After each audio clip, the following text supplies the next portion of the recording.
इस एपिसोड की शुरुआत में हम देखते हैं फ्रीजा को जो गोहान की पावर लेने के बाद उसे कंट्रोल नहीं कर पा रहा होता है। ब्लैक ये समझ जाता है और कहता है तुम्हें क्या लगा था फ्रीजा, तुमने उसे सचमुच ख़त्म कर दिया है। तो तुम गलत थे, वो तुम्हारे अंदर जिंदा है और उसे तुम कंट्रोल नहीं कर पा रहे हो और वो तुम्हें अंदर से ऐसा नुकसान पहुंचाएगा जो तुम कभी भी नहीं झेल पाओगे। इस पे फ्रीजा कहता है चुप हो जाओ ब्लैक, ऐसा कभी नहीं होगा, मैं उसकी पावर को कंट्रोल करके ही रहूँगा। चाहे मुझे कुछ भी क्यों ना करना पड़ जाए, मैं उसे अंदर ही ख़त्म कर दूंगा। ये कहने के बाद फ्रीजा अपनी पावर को काफ़ी अप करता है और अपनी डिमोनिक फॉर्म में ट्रांसफॉर्म हो जाता है और कहता है अब मैं देखता हूँ मेरा क्या बिगाड़ पाता है। इस पे ब्लैक कहता है जिसे तुम बाहर से नहीं हरा पा रहे थे उसे तुम अंदर से कैसे हराओगे फ्रीजा। ब्लैक जैसे ये कहता है अचानक से फ्रीजा की बॉडी डिस्ट्रॉय हो जाती है, लेकिन वो भू की पावर से खुद को रिजनरेट कर लेता है। फ्रीजा कहता है नामुमकिन, आखिर वो ये कैसे कर पा रहा है। अब तक भू को उसे सोख लेना चाहिए था, फिर वो चिंता कैसे बच रहा है। इस पे ब्लैक कहता फ्रीजा अगर उसकी पावर तुम मुझे लेने देते तो ऐसी नौबत कभी नहीं आती। तुमने ये लालच से किया है और अब तुम ही इसे झेलो। ये कहने के बाद ब्लैक वहाँ से जाने लगता है। फ्रीजा कहता है ब्लैक तुम मुझे इस हालत में छोड़कर ऐसे कहीं नहीं जा सकते हो, हमने वादा किया था। इस पर ब्लैक कहता है लेकिन तुमने उसे तोड़ दिया। इस पर फ्रीजा कहता है मैंने ये जानबूझकर नहीं किया ब्लैक, तुम जानते हो वो कितना खतरनाक था। मैंने हम दोनों की जान बचाने के लिए ऐसा किया और मैंने ये डिसीजन लिया। मैं ऐसा बिल्कुल भी नहीं चाहता था ब्लैक, तुम जानते हो हम किससे मिलने वाले थे और मैंने तुमसे वादा किया था कि उसकी पावर तुम्हारी होगी। उसके बाद हम एक महान फ्यूजन में ट्रांसफॉर्म हो जाएंगे, फिर हमें कोई नहीं रोक पाएगा और इस मल्टीवर्स पे फिर हम रूल करेंगे। क्या तुम ये सब भूल रहे हो। इस पर ब्लैक कहता है तुम्हारा सपना तो अच्छा था लेकिन तुम ही इसे खराब करने वाले हो। इस पे फ्रीजा कुछ कह पाता उससे पहले गोहान उसकी बॉडी को फिर से डिस्ट्रॉय कर देता है, लेकिन फ्रीजा दोबारा रिजनरेट हो जाता है। ब्लैक जो वहाँ से जा रहा था फ्रीजा उसे रोकता है और कहता है मेरी बात सुनो, तुम्हें इसकी पावर चाहिए थी ना, ठीक है मैं तुम्हें वो दूंगा, पर पहले तुम्हें मेरी मदद करनी होगी। तो बताओ तुम इसके लिए तैयार हो। ये सुनकर ब्लैक रुक जाता है और कहता है पर तुम वो पावर मुझे कैसे दोगे। इस पे फ्रीजा कहता है वो तुम मुझ पर छोड़ दो लेकिन पहले तुम मेरी मदद करो। इस पे ब्लैक कहता है मैं तुम्हारी क्या मदद करूँ। इस पर फ्रीजा कहता है मेरे पास आओ। इस पे ब्लैक कहता है क्या ये तुम्हारी कोई चाल है। इस पे फ्रीजा कहता है भला मैं तुम्हारे खिलाफ क्या चाल चलूँगा, तुम मेरी हालत देख ही रहे हो। इस पर ब्लैक कहता है ये तो है। ये कहने के बाद वो उसके करीब जाता है। ब्लैक जो अपनी बेस फॉर्म में था उसे लगता है कि फ्रीजा उसके साथ कुछ भी बुरा नहीं करेगा। फ्रीजा भी यही सोच रहा था लेकिन मजबूरी में उसे ये करना पड़ता है। ब्लैक जैसे उसके करीब आता है उसके साथ वो होता है जो उसने कभी नहीं सोचा था। अचानक से फ्रीजा की बॉडी जेली फॉर्म में ट्रांसफॉर्म हो जाती है और वो ब्लैक के बॉडी पे चिपक जाती है। ब्लैक ये देखकर कहता है ये तुम क्या कर रहे हो फ्रीजा, इसका अंजाम अच्छा नहीं होगा।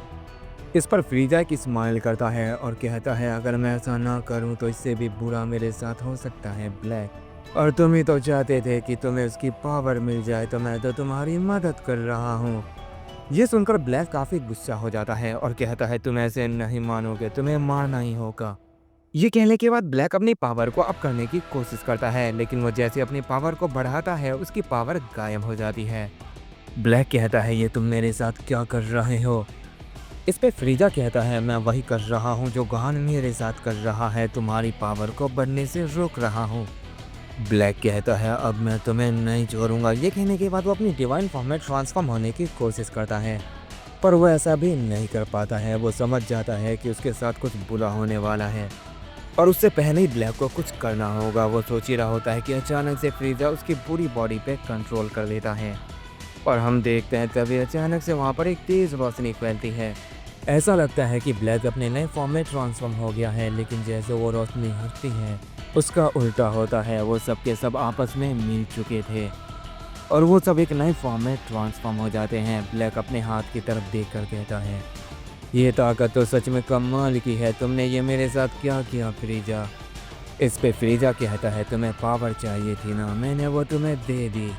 हम सब अब एक हो चुके हैं, गोहान अब हमारी बॉडी पार्ट्स का एक हिस्सा है और अब वही होगा जो हम सब मिलकर करना चाहेंगे। तो क्या तुम इसके लिए तैयार हो ब्लैक? इस पे ब्लैक कहता है हमेशा से। इस पे फ्रीजा कहता है तो चलो फिर उस सपने की शुरुआत करते हैं जिसे हमने काफ़ी बरसों से सोच रखा था। ये कहने के बाद वो फ्यूज़न फ़ौरन ही वहाँ से गायब हो जाते हैं। उनकी ताकत, उनकी स्पीड पहले से बहुत ज़्यादा बढ़ चुकी थी और वो मल्टीवर्स पे रूल करने की शुरुआत करने जा रहे थे।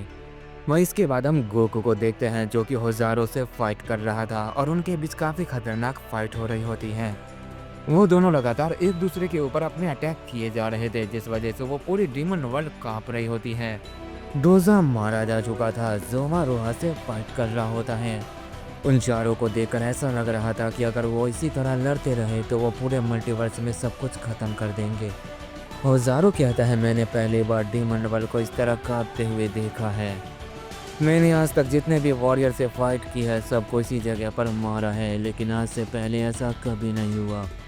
इस यूनिवर्स के अंदर कोई भी मेरा मुकाबला नहीं कर पाता है, लेकिन मुझे समझ नहीं आ रहा है अब तक तुम सब जिंदा कैसे हो। ये कहने के बाद होज़ारो अपनी डिमोनिक पावर को काफ़ी ज़्यादा अप करता है और अपनी फाइनल फॉर्म में ट्रांसफॉर्म हो जाता है और कहता है शायद अब इसे ख़त्म करने का वक्त आ चुका है। ये कहने के बाद वो अपना बहुत ही खतरनाक अटैक भी तैयार करता है और गोकू की तरफ देखकर कहता है क्या तुम इसे संभाल सकते हो। ये कहने के बाद वो उस अटैक को गोकू के ऊपर फौरन ही कर देता है। गोकू उस अटैक को अपने दोनों हाथों से रोकने की कोशिश करता है और वो ऐसा कर भी लेता है। वो होज़ारो के अटैक को अपने दोनों हाथों से ही फाड़ देता है। ये देखकर होज़ारो थोड़ा शॉक रह जाता है। इसके बाद गोकू एक स्माइल के साथ कहता है तो तुम मुझे इस अटैक के साथ मारना चाहते थे। इस पे होज़ारो कहता है नहीं, ये तो बस तुम्हारा ध्यान भटकाने के लिए था। ये कहते वो फौरन उसके पीछे आकर उसके ऊपर दूसरा अटैक कर देता है जिससे गोकू के पास काफ़ी बड़ा धमाका होता है और वो काफ़ी पीछे जाकर गिरता है। रोहा ये देखकर कहता है देखो ज़ोमा, तुम्हारा साथी जल्दी मरने वाला है और तुम भी मेरे हाथों मरने वाले हो। ये कहने के बाद वो अपने वेपन से ज़ोमा के ऊपर अटैक कर देता है, पर ज़ोमा उससे पहले उस वेपन के ऊपर अपना फाइनल अटैक कर देता है जिससे रोहा का वेपन डिस्ट्रॉय हो जाता है। इसके बाद ज़ोमा अपनी पावर को और ज़्यादा बढ़ाकर उसके ऊपर एक और फाइनल अटैक कर देता है जिससे वहाँ पर भी काफ़ी बड़ा धमाका होता है। इसके बाद ज़ोमा कहता है तुम उसकी फ़िक्र छोड़ो और अपनी सोचो। इसके बाद ज़ोमा गोकू की मदद के लिए आगे बढ़ता है और होज़ारो के पीछे से उसके ऊपर अटैक कर देता है, पर होज़ारो ये देख लेता है और उस अटैक को ब्लॉक करने की कोशिश करता है, लेकिन ज़ोमा के अटैक की वजह से वो थोड़ा पीछे चला जाता है। होज़ारो फौरन ही खुद को संभालता है और वो ज़ोमा के ऊपर जैसे अटैक करने वाला होता है कि अचानक से उसके सामने गोकू आ जाता है और वो होज़ारो के अटैक को ब्लॉक करके कहता है तुम्हारी फाइट मुझसे है। इसके बाद वो ज़ोमा की तरफ देखता है और कहता है तुम रोहा को मारो, इसे मैं देखता हूँ। ये कहने के बाद गोकू होज़ारो के फेस पे एक पावरफुल पंच कर देता है, पर उस पंच से होज़ारो हिलता भी नहीं है और वो गोकू से कहता है बस अब बहुत हो गया है, मैं फाइनल फॉर्म में ट्रांसफॉर्म हो गया हूँ, तो इसका मतलब ये नहीं कि मैं अपनी पूरी ताकत का इस्तेमाल कर रहा था, पर शायद अब मुझे ये करना ही होगा क्योंकि ये फाइट काफ़ी लंबी हो चुकी है। अगर मैंने इसे ख़त्म नहीं किया तो शायद मेरा यूनिवर्स तबाह हो जाएगा। इस पे गोकू कहता है लेकिन मैं तुम्हें ये करने नहीं दूंगा। ये कहते ही वो फौरन वो होज़ारो के ऊपर अपना 1000 ऑफ ईयर कामेहामेहा चार्ज कर देता है, जिसके बाद वहाँ पर काफ़ी बड़ा धमाका होता है। ग्रैंड बेस्ट जो ये फाइट को देख रहे थे वो कहते हैं जानो-सामा आपका इस बारे में क्या ख्याल है, क्या होज़ारो उस अटैक से बच पाएगा। जानो-सामा जो उस अटैक को देखने के बाद खुद थोड़ा सा चौंके हुए थे, उन्हें समझ नहीं आया था कि ये क्या था। वो ग्रैंड पेस्ट से कहते हैं मुझे जहाँ तक लगता है कि होज़ारो उस अटैक से बच जाएगा। इस पर ग्रैंड पेस्ट कहते हैं लेकिन जानो-सामा वो अटैक बहुत ही खतरनाक है। इस पे जानो कहता है हाँ मैं जानता हूँ ग्रैंड पेस्ट, इसीलिए हमें थोड़ा सब्र करना होगा। जब तक उस अटैक का असर कम नहीं होता मैं तुम्हें कुछ भी नहीं बता सकता हूँ, इसीलिए हमें होज़ारो के आने का इंतज़ार करना होगा।